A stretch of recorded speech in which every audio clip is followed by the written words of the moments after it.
Hal ini dijelaskan Seto Pranoto, Kepala Divisi Pengedaran Uang Rupiah yang ditemui Senin 31 Oktober 2016. Tujuan diadakan penukaran uang lusuh ini untuk meningkatkan pemahaman masyarakat terhadap fungsi uang sebagai alat transaksi yang sah, serta memperlakukan dan menyimpan uang kertas dengan yang baik dan benar.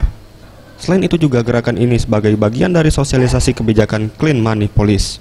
Gerakan penukaran uang lusuh di Palembang ini sebagai langkah awal. Selanjutnya BI Sumsel akan membuka kas penitipan penukaran uang lusuh di wilayah Prabu Muli, Sungai Lilin, Batu Raja, dan Lahat. Dan ditargetkan setiap minggu ada 100.000 orang menukarkan uang lusuh. Kita menghimbau, mengajak kepada masyarakat itu untuk menyetop peredaran uang lusuh. Jadi nanti akan kita adakan tanggal 6 November di Kambang Iwak, Gebiarnya. Ini kampanyenya akan dilakukan terus-menerus.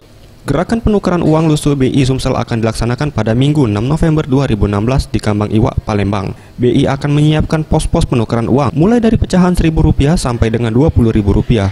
Maulana Yusuf, Sriwijaya TV.